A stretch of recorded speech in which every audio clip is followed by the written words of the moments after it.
Hi friends, आप सभी को आपके अपने YouTube channel are math classes पे हार्दिक स्वागत है। मैं रंजन कुमार आप सबों के लिए रेलवे का प्रीवियस हिट लेकर आया हूं, जो आपके आने वाले एग्जाम के लिए काफ़ी ज़्यादा महत्वपूर्ण है।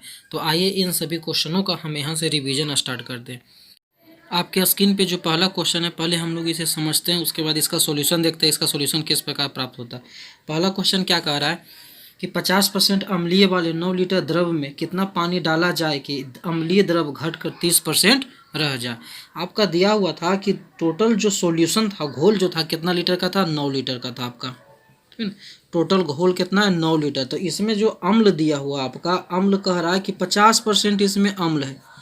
50% अम्ल का मतलब हाफ, आधा हो जाएगा, आधा अम्ल है। यानी यहाँ से यदि अम्ल निकालते हैं तो अम्ल की जो मात्रा हो जाएगी 4.5 लीटर हो जाएगी। ठीक है, 4.5 लीटर अम्ल है। तो उसी प्रकार यदि पानी निकालते हैं तो 4.5 लीटर ये पानी हो जाएगा आपका। अब आगे कह रहा है कि इस सॉल्यूशन में कितना पानी डाला जाए। तो अम्ल बटा हम पानी लिखते हैं, आपका ऊपर में अम्ल और नीचे में पानी, इसका रेशियो हम निकालते हैं। तो अम्ल आपका 4.5 है और नीचे में आपका पानी, ये भी 4.5 है, क्योंकि 50% और 50% का मतलब जानते हैं हाफ, 1/2, आधा आधा। यदि टोटल घोल आपका 9 लीटर है तो उसमें से आधा यानी 4.5 लीटर आपका अम्ल होगा और 4.5 लीटर आपका पानी होगा। अब इसमें कह रहा है कितना पानी ऐड करें। तो पानी ऐड करेंगे तो सिर्फ पानी जो आपका नीचे वाला पोर्शन है सिर्फ इसी में ऐड करेंगे। तो मान लेते हैं कितना ऐड किए, x। जब पानी ऐड करते हैं तो कह रहा है कि अम्लीय द्रव्य घटकर 30%, आपका अम्ल जो ऊपर में यह कितना हो जाता है? 30%। यानी 30% जब ये होगा तो ये नीचे वाला पानी कितना बचेगा? 70%। तभी ना 70 और 30 होगा, परसेंटेज से परसेंटेज कटेगा, जीरो से जीरो कटेगा। 3 से यदि इसको काटते हैं तो 1.5 चलाएगा। क्रॉस मल्टीप्लीकेशन करने पे 4.5 plus x is equal to, ये 15 से 1.5 में 7 का गुना करेंगे 10.5। अब यहाँ से x का यदि वैल्यू निकालते हैं तो 10.5 में से यदि 4.5 जाएगा तो आपका 6 लीटर है, जो सिंपल तौर पे आसानी से आंसर इसका प्राप्त हो जाएगा। जो आपका ऑप्शन नंबर सी है जो इस क्वेश्चन का राइट आंसर हो जाएगा आपका 6 लीटर। यानी 6 लीटर यदि उस अम्लीय द्रव्य वाले घोल में पानी मिला दिया जाए तो इस स्थिति में अम्ल की मात्रा 50% से घटकर 30% हो जाएगी। अब बढ़ते हैं नेक्स्ट क्वेश्चन की ओर। नेक्स्ट क्वेश्चन जो आपके स्क्रीन पे है, पहले इसे हम लोग समझते हैं अच्छी तरीक़ा से। नेक्स्ट क्वेश्चन जो आपके स्क्रीन पे क्या कह रहा है कि ए तथा बी मिलकर किसी कार्य को 12 दिन में पूरा करते हैं, बी तथा सी 15 दिन में, सी तथा ए 20 दिन में पूरा करते हैं। इस कार्य को यदि ए बी सी मिलकर करे तो कार्य कितने दिनों में पूरा होगा। तो यहाँ पर आपका दिया हुआ ए प्लस बी जो आपका है, ए प्लस बी, ये कितना दिन में कार्य करता है? तो ये कह रहा है कि 12 दिन में कार्य को करता है। ठीक है ना। उसके बाद उसी प्रकार आपका बी और सी दिया हुआ, ये कितना दिन में कार्य करता है? तो ये 15 दिन में। और सी और ए है जो ये दिया हुआ आपका 20 दिन में। तो यहाँ से हम तीनों का एलसीएम निकालते हैं, यानी 12, 15, 20 का एलसीएम निकालने पर आपका कितना प्राप्त होगा? 60। तो 60 हुआ तो इससे आपका 12 जो यहाँ पे है, 12 से 60 में भाग करेंगे तो 5, 15 से 60 में भाग करेंगे तो यहाँ 4 और 20 से 60 में भाग करेंगे 3। यानी इसका मतलब हुआ यदि टोटल यूनिट काम को हम मान लेते हैं कि यदि टोटल 60 काम है तो इसी स्थिति में ए और बी एक दिन में 5 काम करता है, बी और सी 4 काम, और सी और ए जो है एक दिन में 3 काम हुआ करेगा। तो कितना दिन लेगा टोटल करने में? तो टोटल करने में आपका टोटल काम 60 है अपॉन टोटल वर्क, 5, 4, 9 और 3, 12। तो 12 से 60 में डिवाइड करेंगे तो आपका ये 5 दिन चला आएगा। लेकिन यहाँ पे क्या निकल के आया? इन सभी का टोटल कार्य निकल के आया। तो इन सभी का टोटल काम, तो यहाँ पे हम देखते हैं कि ए और ए यानी इसमें आपका सब डबल है, यानी 2a है, आपका बी भी 2 है और सी भी 2 है। तो ऐसे स्थिति में ये 5 दिन आपका समय लेता है। तो ए बी और सी यानी सब सिंगल सिंगल होगा, ए भी अकेला, बी भी अकेला और सी भी अकेला होगा। तो कार्य क्या हो जाएगा? आपका कार्य का समय आपका 2 गुना हो जाएगा, यानी 5 दूनी 10 दिन का वह समय लेगा। जो आपके ऑप्शन नंबर ए है जो इस क्वेश्चन का राइट आंसर हो जाएगा। ठीक है, ये काफ़ी इजी क्वेश्चन था। आपका दिया हुआ था ए और बी 12 दिन में करता है, बी और सी 15 दिन में, सी और ए 20 दिन में। तो यहाँ पे हम क्या करते हैं, 12, 15 और 20 का जो एलसीएम निकालते हैं 60। तो 12 से 60 में भाग करेंगे तो 5, 15 से 60 में भाग करेंगे 4 और 20 से 60 में भाग करेंगे तो 3। यानी यदि टोटल 60 काम है तो ऐसी स्थिति में तीनों मिलकर कितना करेगा? तो तीनों मिलकर आपका काम कितना करता है? 5 और 9 और 3, 12। तो 12 से भाग करने पे 5 दिन आता है। अब यहाँ समझने वाला थोड़ा सा बात था कि यहाँ पे हम जब देखते हैं तो ए और ए ये 2a है, यहाँ पे बी भी 2 है और सी भी आपका 2 है, यानी डबल है आपका। तो इसी स्थिति में 5 दिन लगता है। यदि सब सिंगल रहता, अकेला रहता तो 5 समय जो 2 गुना हो जाता है, यानी 5 दूनी 10 दिन का समय लगता है। जो आपका ऑप्शन नंबर ए है जो करेक्ट आंसर हो जाएगा आपका। अब बढ़ते हैं नेक्स्ट क्वेश्चन की ओर। अगला क्वेश्चन जो आपके स्क्रीन पे है, पहले हम लोग उसे अच्छी तरीका से समझते हैं, उसके बाद उसका सॉल्यूशन देखते हैं, उसका सॉल्यूशन किस प्रकार प्राप्त होता है। आपका क्वेश्चन कह रहा है कि किसी क्षेत्र में एक वर्ष के दौरान आबादी 5% बढ़ जाती है, परंतु अगले वर्ष के दौरान आबादी 5% घट जाती है। यदि 2 वर्ष के उपरांत कुल आबादी 7,980 है तो प्रथम वर्ष के आरंभ में उस क्षेत्र की आबादी ज्ञात कीजिए। ये कह रहा है, तो हम यहाँ पे क्या करते हैं, मान लेते हैं कि प्रथम वर्ष के आरंभ में उसकी आबादी x थी, ठीक है ना। यानी प्रथम वर्ष के आरंभ में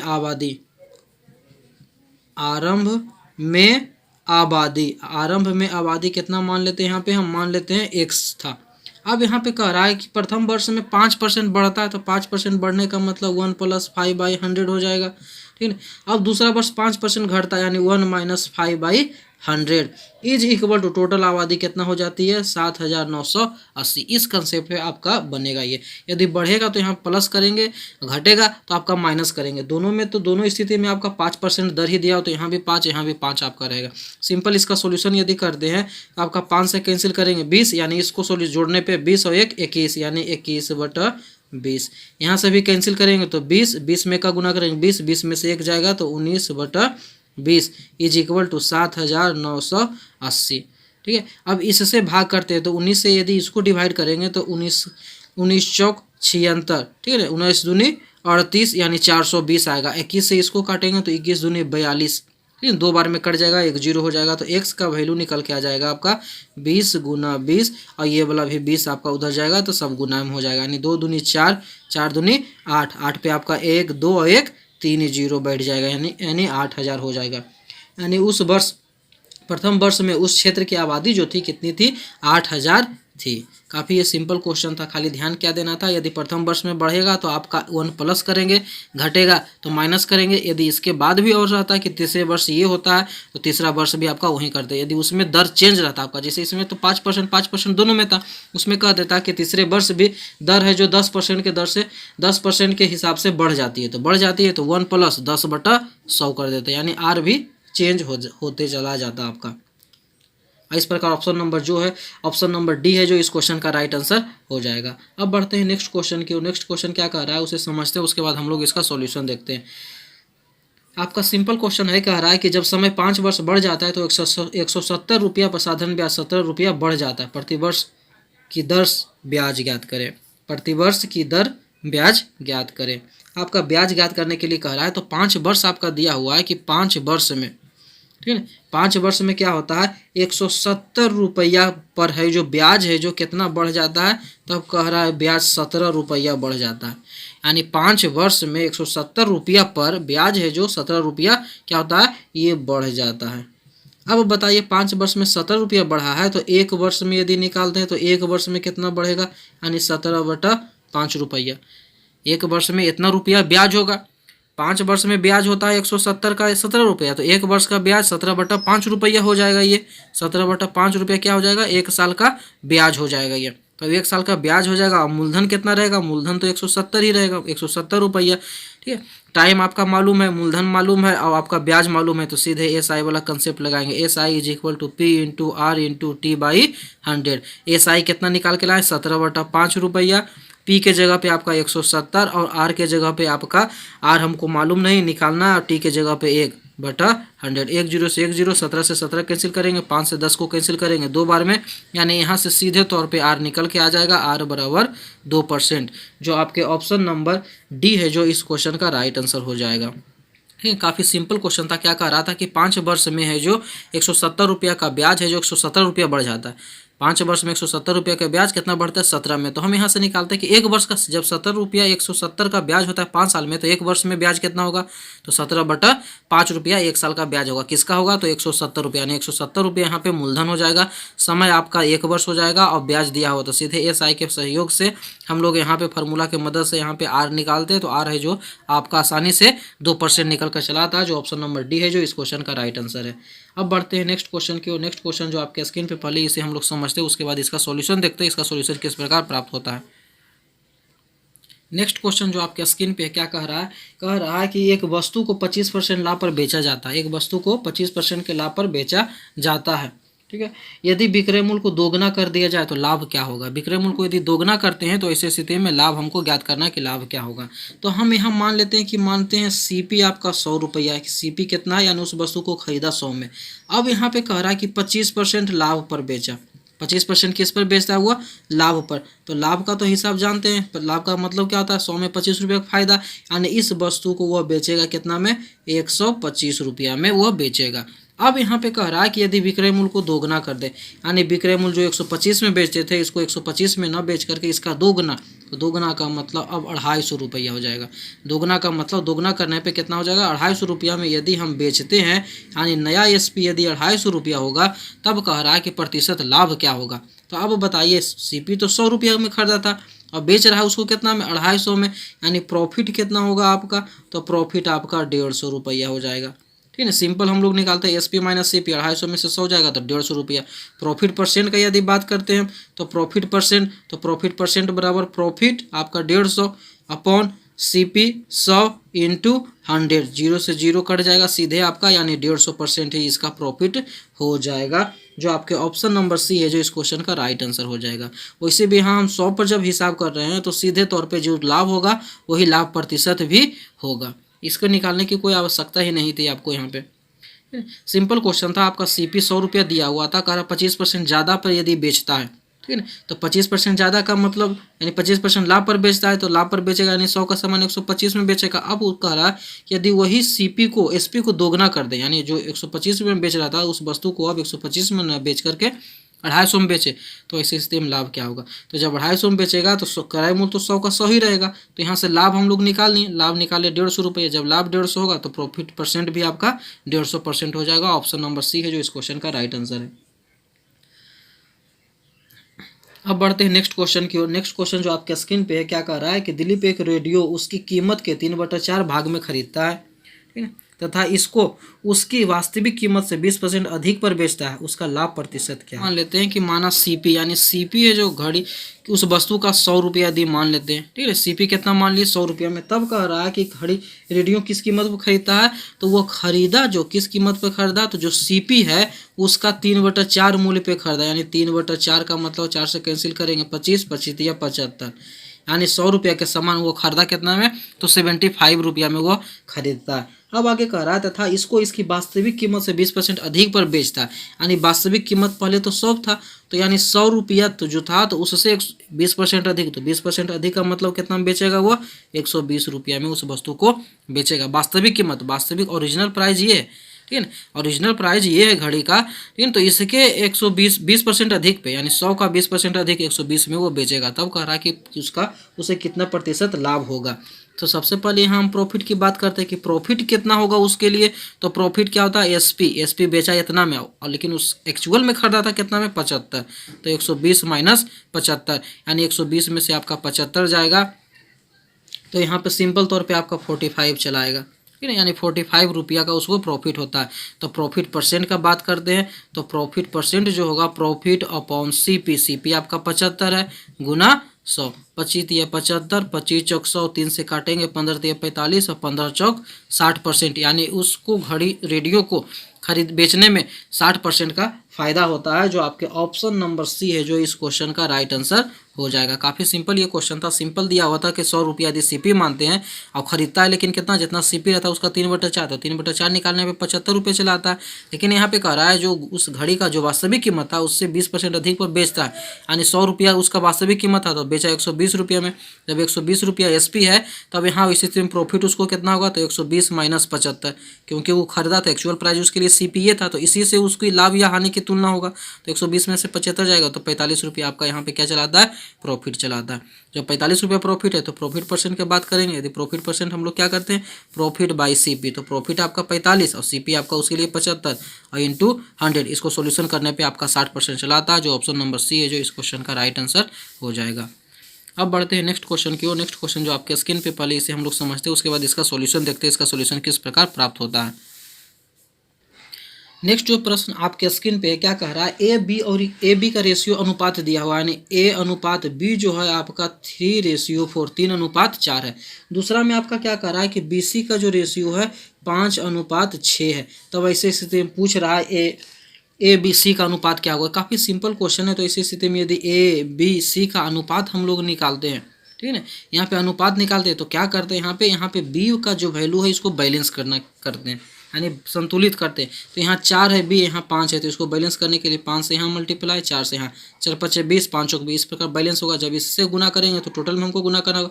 जैसे 5 से 4 में गुना किया तो 5 से 3 में गुना करेंगे तो 5 या 15, अभी आपका हो जाएगा 20, यहाँ भी बी का वैल्यू आपका 20, तो सीधे 24, यानी 15, 20 और 24। काफ़ी सिंपल क्वेश्चन ये था, जिसका जो ऑप्शन है ऑप्शन नंबर डी है जो करेक्ट आंसर हो जाएगा आपका। अब बढ़ते हैं नेक्स्ट क्वेश्चन की ओर। नेक्स्ट क्वेश्चन जो आपके स्क्रीन पे है, क्या कह रहा है, यदि किसी संख्या के 88% तथा उसी संख्या के 55% के बीच का अंतर 1485, तो उस संख्या का 45% क्या होगा। आपका दिया हुआ है कि कोई संख्या है जिसका 88% तथा उसी संख्या के 55% के बीच का अंतर यानी डिफरेंस 1485 संख्या क्या है। तो मान लेते हैं कि संख्या x है, ठीक है। तब कह रहा है कि संख्या का 88% तथा उसी संख्या मतलब x ही का कितना परसेंट, 55% के अंतर मतलब माइनस घटाएंगे, तो घटाने पे आपका क्या कह रहा है, कितना आता है 1485, यानी इज इक्वल टू 1485। अब यहाँ सिंपल, यदि इस दोनों में से x हम कॉमन निकालते हैं तो आपका 88 में से 55 घटेगा, 88 में से 55 जाएगा तो आपका हो जाएगा 33%, यानी 33% का मतलब 33/100 इज इक्वल टू 1485। 11 से कैंसिल करेंगे, 11 तिया 33, 11 एकम 1, ठीक है, 11 तिया 33, 11 पचे 55, 3 से कैंसिल करेंगे, 3 चौक 12, 3 पचे 15, यानी 45 निकल के चला आया। तो x is equal to 45 into 100, यानी x का जो वैल्यू होगा, संख्या जो होगा 45 गुना 100 के रूप में वह होगा। अब अगला कह रहा है कि यदि उस संख्या का 45% ज्ञात कीजिए, ठीक है, तो उस संख्या का 45% यानी 45, ठीक है, यहाँ 45 इंटू 100 का 45% यानी 45/100, तो 100 से 100 कैंसिल होगा, 45 में 45 का मल्टीप्लाई करेंगे तो आपका 25 और 4 पचे 20, यानी 20/25 है जो इस क्वेश्चन का राइट आंसर होगा। जो आपका ऑप्शन नंबर क्या है, ऑप्शन नंबर डी है जो इस क्वेश्चन का राइट आंसर हो जाएगा, ठीक है ना। सिंपल ये क्वेश्चन था, आपका दिया हुआ था कि कोई संख्या के 88% और उसी संख्या के 55% का अंतर 1485 है। तो यहाँ से x यदि कॉमन निकालते हैं तो 88 में से 55 जाएगा 33%, और परसेंटेज को हम बटा में लिख दिए 33/100, यहाँ से कैंसिल करने पे आपका 45, यानी x इज इक्वल टू 45, आपका ये डिवाइड में इधर जाकर के मल्टीप्लाई में हो जाएगा। तो x का वैल्यू निकल गया। और जो संख्या प्राप्त होता है इसका पूछ रहा है 45% क्या होगा, तो इसका 45% निकालने पर आपका 20/25 चला आता है, जो ऑप्शन नंबर डी है जो करेक्ट आंसर हो जाएगा आपका। अब यहाँ पे समझते हैं एक स्क्वायर का नियम जरा सा। आपका यदि कोई संख्या है जिसके अंत में 5 है, कोई संख्या हो जिसके अंत में 5 हो, तो उसको स्क्वायर किस प्रकार से आसानी से करते हैं। जो 5 है तो 5 का स्क्वायर करेंगे, 5 पचे 25, और ये जो अगर 4 है तो 4 के बाद जस्ट नेक्स्ट संख्या यानी इसके बाद आने वाली संख्या, तो 4 के बाद कौन संख्या आती है 5, तो 4 में 5 का गुना करके यहाँ पे लिखते हैं, यानी 4 पचे 20। यदि वहीं पर 55 रहता आपका तो 55 का स्क्वायर कैसे करेंगे, तो इस 5 का स्क्वायर 25 लिखेंगे, और ये 5 तो 5 में कितना गुना करेंगे, इसके बाद कौन संख्या आती है 6, तो 6 में गुना करेंगे, 5 6 30। तो उसी प्रकार यदि 75 की यदि बात करते हैं तो फिर 75 का स्क्वायर तो 5 का स्क्वायर तो 25, और यहाँ पे 7 है तो 7 के बाद कौन संख्या मिलेगी 8, 7 56, यानी 56/25 इसका निकल करके चला आएगा। 85 का स्क्वायर के बात करते हैं तो 5 का स्क्वायर तो 25 लिखेंगे, यहाँ पे 8 है तो 8 में किस संख्या से गुना करेंगे 9 से, 8 के बाद क्या आता है 9, तो 9 से गुना करेंगे तो 9 8 72, यानी 72/25 चला आता है। अब बढ़ते हैं नेक्स्ट क्वेश्चन की ओर। नेक्स्ट क्वेश्चन जो आपके स्क्रीन पे पहले से हम लोग समझते हैं, उसके बाद इसका सॉल्यूशन देखते हैं, इसका सॉल्यूशन किस प्रकार प्राप्त होता है। नेक्स्ट क्वेश्चन जो आपके स्क्रीन पे है, क्या कह रहा है कि दो संख्याओं का एक योग 184 है। यदि एक संख्या का 1/3 भाग दूसरी संख्या के 1/7 भाग के बीच 8 का अंतर है तो छोटी संख्या ज्ञात कीजिए। यानी दो संख्या दिया हुआ जिसका योग आपका 184 है। यदि एक संख्या का 1/3 भाग और दूसरी संख्या 1/7 भाग के बीच का अंतर 8 है तो संख्या ज्ञात करना है। तो हम यहाँ मान लेते हैं कि यानी दो संख्या दिया हुआ तो ए बी दो संख्या है जिसका योग 184, यानी a + b is equal to 184, 184 हो जाएगा। यदि एक संख्या का 1/3 यानी जो a है पहली संख्या इसका 1/3 भाग तथा दूसरी संख्या के 1/7 दूसरी संख्या b है तो उसका 1/7 के बीच का अंतर जो है कितना है 8 के बराबर है। इसके बाद हम लोग यहाँ पे क्या करेंगे, आपका 3 और 7 का एलसीएम निकालेंगे। 3 7 का एलसीएम 21, 3 से 21 में भाग करेंगे 7 है, 7 से 21 में भाग करेंगे 3, यानी 3b इज इक्वल टू 8, ठीक है। तो यहाँ से 7a-3b इज इक्वल टू 8 आ जाता है, तो 7a-3b क्रॉस मल्टीप्लीकेशन तो 8 8 दूनी 16, ये 168 आ जाता है। यदि इसको फर्स्ट मान लेते हैं, इसको सेकेंड इक्वेशन मान लेते हैं, तो फर्स्ट माइनस सेकेंड करने पे, ठीक है, चाहे इसके नीचे सेकेंड इक्वेशन लिखते हैं, a + b is equal to 184। अब यहाँ पे ध्यान देते हैं कि आपका यहाँ 3b प्लस के साथ यदि इस जो सेकेंड इक्वेशन है इसमें 3 से गुना कर दे तो b भी हो जाएगा आपका 3b, और यहाँ से आसानी से कट जाएगा, कब, जिसको ऐड करने पे, तो 3 से ऐड करने गुना करने पे 3 है 7 3 10 से, और ये आपका कैंसिल हो जाएगा। यहाँ पे गुना करेंगे तो इसको गुना करके देखते हैं, 4 3 12 के 2 हाथ मेरा 1, ठीक है, 8 3 24 और 1 25 के 5 हाथ मेरा 2 3 और 2 5, यानी इसको गुना करने पे 552 और 168 जोड़ेंगे तो 8 2 10 के 0 हाथ मेरा 1, 6 5 11 1 12 के 2 हाथ मेरा 1, 6 1 720 चलाएगा। ए का जब वैल्यू निकालेंगे तो आपका कितना चलाएगा, 72 चला आता है। अब यहाँ पे आपका दिया होता है कि ए बी जोड़ने पे 184, यदि ए 72 आता है तो बी कितना प्राप्त होगा, तो 184 माइनस 72 यानी 112 प्राप्त होगा। तो इस दोनों में छोटी संख्या कौन होगी, तो छोटी संख्या आपकी कौन हो जाएगी, ए हो जाएगी, यानी ऑप्शन नंबर जो आपका दिया हुआ है बी है जो करेक्ट आंसर हो जाएगा इस क्वेश्चन का, यानी 72 है जो इस क्वेश्चन का राइट आंसर है। काफ़ी सिंपल ये क्वेश्चन था। यहाँ पे दो संख्याओं का योग दिया होता है 184, पहली संख्या का 1/3 भाग, दूसरी संख्या का 1/7 भाग का अंतर 8 है, तो यहाँ से इसका सॉल्यूशन करने पे आपका सीधे यहाँ से इक्वेशन प्राप्त होता है एक 7a-3b इज इक्वल टू 168। जब ये सेकेंड इक्वेशन यदि इसको मानते हैं तो इसको यहाँ पे इसके नीचे लिखने के बाद क्या करते हैं, यहाँ देखते हैं 3b यदि माइनस में इसमें भी 3b होता तो ऐसी स्थिति में इसको ऐड करने पे जोड़ने पे आसानी से कट जाता है, तो 3 से हम मल्टीप्लाई कर दिए सब में। जब 3 से मल्टीप्लाई किए तो ये 3a हो जाएगा, यानी 7 और 3 10 है, यहाँ पे डायरेक्ट रूप में लिखे हैं। ये 3b और 3b ये डायरेक्ट कैंसिल करेंगे, 184 में 3 का गुना करने पे 552 और इस 552 को 168 में जोड़ने पे आपका 720, यानी a इज इक्वल टू सीधे सिंपल तौर पे 72 प्राप्त होता है, जो इस क्वेश्चन का राइट आंसर हो जाएगा। अब बढ़ते हैं नेक्स्ट क्वेश्चन की। नेक्स्ट क्वेश्चन जो आपके स्क्रीन पे पहले इसे हम लोग समझते हैं, इसके बाद इसका सॉल्यूशन देखते हैं किस प्रकार इसका सॉल्यूशन प्राप्त होता है। नेक्स्ट क्वेश्चन क्या कह रहा है कि एक व्यक्ति प्रति घंटे 7.5 किलोमीटर की गति से एक नाव चलाता है, ठीक है ना। वह पाता है कि उसके धारा प्रवाह के प्रतिकूल नाव चलाने में, यानी धारा जो है प्रवाह के प्रतिकूल का मतलब हो गया धारा के विपरीत दिशा में नाव चलाने में धारा प्रवाह के अनुकूल, यानी जिस ओर धारा बह रही थी उस ओर नाव चलाने की तुलना में दोगुना समय लगता है। तो धारा प्रवाह की गति क्या है, तो यहाँ मान लेते हैं धारा की गति x, ठीक है ना। धारा की गति कितनी मान लेते हैं हम लोग, यहाँ पे धारा की गति मान लिए x किलोमीटर प्रति आवर है। अब यहाँ पे समझिए, यहाँ पे क्या कह रहा है कि धारा के अनुकूल का मतलब होता है जिस ओर धारा बहेगा उस ओर, ठीक है ना। और यहाँ पे दिया हुआ है आपका क्वेश्चन में कि नाव की चाल यानी कितना के स्पीड से वो व्यक्ति 7 जल में नाव चलाता है, तो 7/1/2 इसका मतलब 7.5 किलोमीटर, 7.5 किलोमीटर के हिसाब से वह नाव चलाता है प्रति आवर, 7.5 किलोमीटर प्रति आवर के हिसाब से वह नाव चलाता है वो।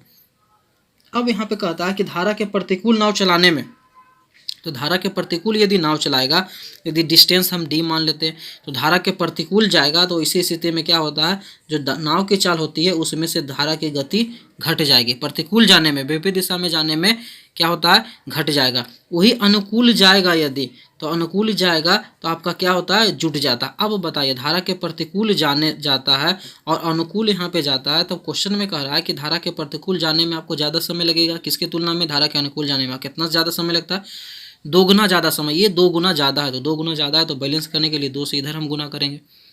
आपका क्वेश्चन में कह रहा है कि धारा के प्रतिकूल यानी धारा के विपरीत दिशा में जाने में जितना समय लगता है उससे 2 गुना समय धारा के अनुकूल जाने में कम लगता है, ठीक है ना। एक तरीका से इसको इस तरह से भी समझ सकते हैं। तो वैसे स्थिति में इसमें 2 गुना ज़्यादा ये है तो बैलेंस करने के लिए 2 से इधर गुना कर देंगे, d से d कैंसिल करेंगे, क्रॉस मल्टीप्लिकेशन करेंगे तो इधर आपका 15 - 2x is equal to 7.5 plus x को ये -2 उधर जाएगा तो प्लस, यानी 2x और 1x 3x is equal to 15 में से 7.5 जाएगा तो 7.5, और x का वैल्यू जब निकालेंगे 7.5 में 3 से डिवाइड करेंगे यानी 2.5 किलोमीटर प्रति आवर ये हो जाएगा, जो आपके ऑप्शन नंबर आपका बी है जो इस क्वेश्चन का राइट आंसर हो जाएगा।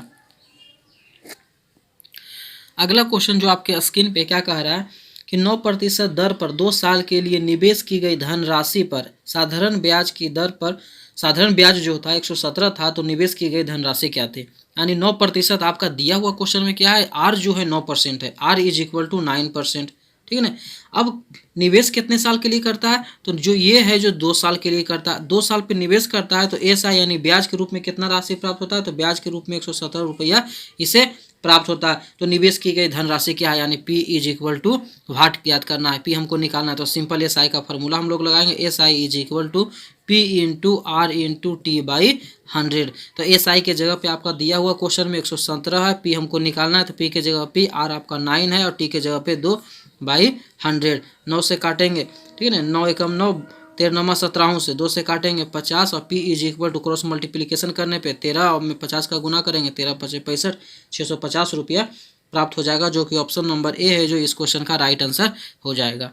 अब बढ़ते हैं नेक्स्ट क्वेश्चन की ओर। नेक्स्ट क्वेश्चन जो आपके स्क्रीन पे दिया हुआ है, क्या कर रहा है कि प्राची 550 रुपया 5% की दर से एस आई ब्याज पर लेती है, 4 वर्ष बाद उसे कितनी धनराशि अदा करनी होगी, लौटानी होगी। अब कोई व्यक्ति यदि धन पे ब्याज लेता है, साधारण ब्याज पे चाहे चक्रवृद्धि ब्याज पे, तो 4 वर्ष बाद कितना लौटाएगा, 2 वर्ष बाद कितना लौटाएगा, तो वो लौटाएगा मूलधन के मिश्रधन के रूप में लौटाएगा, यानी मूलधन प्लस ब्याज, मूलधन भी देगा और साथ ही साथ उसका ब्याज देगा। यानी सिंपल तौर पर इस क्वेश्चन में हमें कितनी राशि अदा करनी होगी, इसका मतलब इसका हमको अमाउंट निकालना है। तो सबसे पहले साधारण ब्याज पे लेता है तो हम पहले निकालते हैं ब्याज कितना होगा, ठीक है। क्वेश्चन में आपका दिया हो कितना रुपये लेती है, तो पी है जो 550 रुपया, ठीक है ना। आर जो है आपका दिया हुआ कितना है, ये 5% के हिसाब से लेती है, ठीक है, 5% यह लेती है। कितने साल के लिए, तो आपका टाइम दिया हुआ 4 वर्ष ये आपका दिया हुआ। तो सिंपल हम निकालते हैं कि एस आई कितना होगा, तो एस आई सीधे फार्मूला बैठाते हैं, तो 550 इंटू आर के जगह 5 और टाइम 4/100। तो 1 0 से 1 0, 5 से कैंसिल करेंगे, 5 दूनी 10, 2 दूनी 4 यानी 55 दूनी 110 रुपया।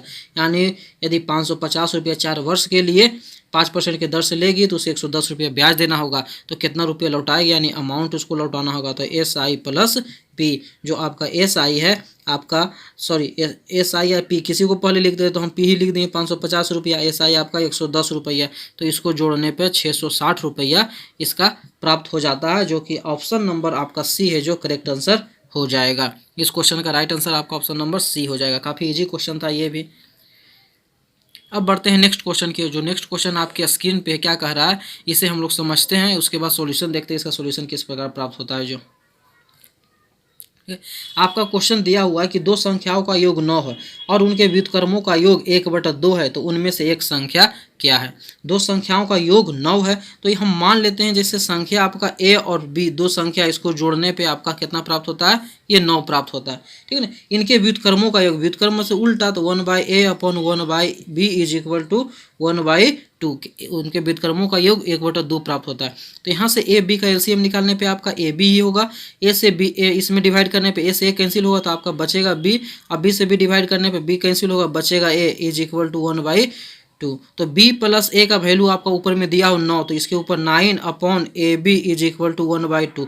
यहाँ से क्रॉस मल्टीप्लिकेशन यदि हम करते हैं तो ए बी जो निकल के चलाएगा, कितना चलाएगा, 9 दूनी 18, ठीक है। अब समझते हैं यहाँ से, यदि ए बी 18 यानी संख्या का योगफल हम यहाँ से निकाले, क्वेश्चन में दिया होता 9 है और योग गुणनफल हम निकालिए 18, तो कौन ऐसी संख्या जिसको गुना करने पे 18 मिलता है, तो 1 में 18 का गुना करेंगे तब 18 आएगा, ठीक है। 2 में 9 का गुना करने पे 18 आता है, उसके बाद आपका 3 में 6 का गुना करने पे आपका 18 आता है। तो आप बताइए क्या इस दोनों को जोड़ने पे हमको 9 प्राप्त होगा, तो इससे नहीं प्राप्त होगा, ठीक है। इस दोनों को जोड़ने पे आपका क्या 9 प्राप्त होगा, तो इससे भी नहीं प्राप्त होगा, लेकिन इस दोनों को जोड़ने पे 9 प्राप्त हो जाएगा, तो इससे आपका प्राप्त हो जाएगा। तो ऐसे स्थिति में आपका आंसर जो इस क्वेश्चन का हो जाएगा या तो 3 होगा या 6 होगा। क्वेश्चन नहीं पूछ रहा है कि उनमें से एक संख्या क्या है, तो या तो 3 या 6, इसमें से जो आपका आंसर ऑप्शन में मैच होगा वही आंसर हो जाएगा। तो ऐसी स्थिति में आपका 6 है जो इस क्वेश्चन का और आंसर है जो प्राप्त हो जाता है, क्योंकि 6 ही ऑप्शन में आपका दिया हुआ है। तो इस क्वेश्चन का जो राइट आंसर होगा ऑप्शन नंबर बी है जो करेक्ट आंसर हो जाएगा।